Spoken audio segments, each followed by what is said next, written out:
The thing that got the most of attention is the way they flipped Notre Dame and Miami at the end. And that's just nonsensical. It's bad. They messed up. And they tried to mealy mouth it yesterday by, well, you have to understand BYU got knocked out bad in their championship game, in the Big 12 title game. So then that slides them, and now you put this, and then you got to look at this. And when you look at this, then it looks like we need to get Miami ahead of Notre Dame. It's all bullshit. Here's what they did. They messed up weeks ago. They should have had Miami ahead of Notre Dame weeks ago. Miami has held this head-to-head win over Notre Dame the whole season. And it has been crystal clear for a while. You were possibly headed for a scenario where you're going to be picking between those two teams. And if you're picking between those two teams, you're going to pick Miami because they won the head-to-head matchup. It's just a hard sell to look into the world and say, these two teams are coming down to one spot. They played this season. This team beat that team, but we're taking the loser over the winner. It's a hard sell. As Dan Wolken wrote, this was a Titanic headed for this iceberg for a while, and you could see it coming. You saw the iceberg out there. And they just never tried to steer away from it until the last minute. They were given multiple opportunities in recent weeks to flip that and get it right. And it would have perhaps been controversial, but not nearly as controversial as it was. Because on Tuesday, they told us Notre Dame was ahead of Miami. And then on Wednesday, Thursday, Friday, Saturday, nothing that really matters to either one of those teams happened in the sport of college football. Nothing that impacted their resumes in any meaningful way happened. Nothing that impacted their rosters in any meaningful way happened. And they just flipped it and put Miami ahead of Notre Dame. And they tried to mealy mouth justify it. Here's the truth. They just recognized either late Saturday or early Sunday, guys, Miami's got the head-to-head. We were hoping we could fit them both in and it wouldn't be a problem. But Virginia just messed up. Yeah. And this whole, we don't want to knock Alabama out for losing in the SEC championship game, given that Alabama was the 1 seed in the SEC. So we've now only got one spot for Miami and Notre Dame. And if we don't give it to the team that won the game when those two teams played each other, we're going to get killed. So we need to flip this. And they flipped it. But now they're getting killed for flipping it for no reason. It would be like if I've got Arizona number 1 in the top 25 and 1 right now. I've thought about it. We've discussed it. I've got it. It's where I believe. Whether I'm right or wrong, it doesn't matter. It's what I believe. Arizona's number 1. Literally nothing happens today, and then I wake up tomorrow and I say Michigan's number 1. Arizona's now number 2. Okay, you might be right, but why did you flip it? If you're right today, it means you were wrong yesterday because nothing happened. I actually think the committee got it right at the end. But the way they got there is just wrong. And if I were a Notre Dame fan, I'd be furious. And if I were a Notre Dame fan, I'd also be wondering if this isn't the type of thing that pushes us toward a conference affiliation. I think I just think they have to at this point. Well, think about this. Dan Wolken wrote a column about it. Look Very how good. this is set up. Yeah. Okay.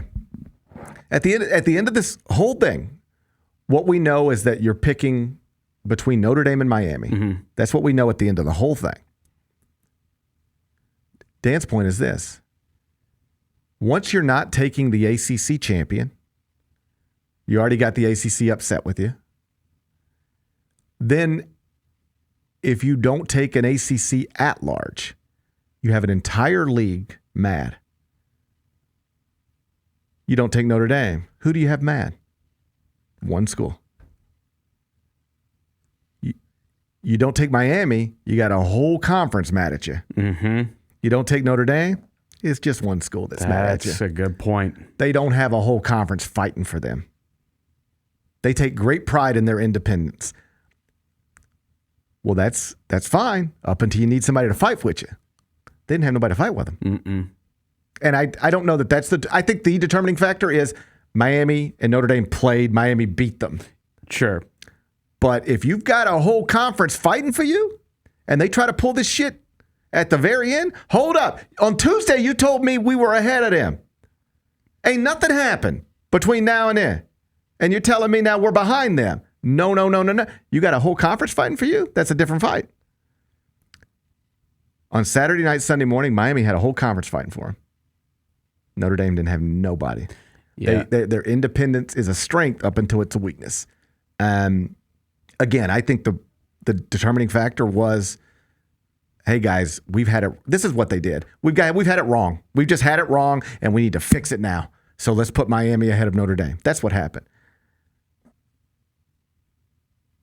But I'd be curious to know if Notre Dame had a whole league and they're fighting for them. Buddy, you try to do this, we're going to have our whole conference on television talking about what happened. Explain to us what happened. We were ahead on Tuesday, which means we're ahead on Wednesday, Thursday, Friday, Saturday. What happened to put us behind them on Sunday morning? The power brokers had an opportunity. We can piss off the entire ACC or just Notre Dame. And maybe lesson learned to Notre Dame. Hey, buddies, we've been telling you need to get in a conference for a while. Maybe this is the time to do it.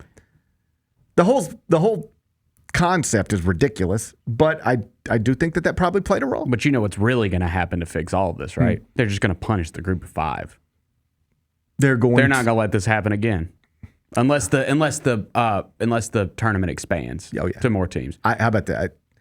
They will fix it to where you will never see two group of five teams in a 12-team playoff again. Now this is a fluky thing that is mostly the fault of the ACC. Like if hey Clemson, just be good, and we're not even having this conversation. Like you know what this means is that Clemson, Florida State, these big brands that think they're too good for the ACC, they can't even win the ACC, and then the team that wins the ACC is so bad it can't even rank ahead of Tulane or James Madison. Mm-hmm. That's the real problem here. But you're right. It'll come at the expense of the group of five. Well, and somebody, whether it's Greg Sankey, Big Ten commissioner, they'll all get together and be like, okay, how do we make it to where this can't happen again? Mm-hmm. And they will. They'll make it to where this can't happen again. I feel like the ACC needs to reinforce their league, maybe add some members. Yeah. Well, if you can't beat them, join them type situation. Well, that's coming. Maybe come grab some of those group of fives that have been in the hunt this season. I don't think they're going to add until they lose. But eventually they're probably going to lose, and then they'll probably add. Okay. Anyway, college football playoff bracket is set, but not without controversy. The committee, they're not very good at this.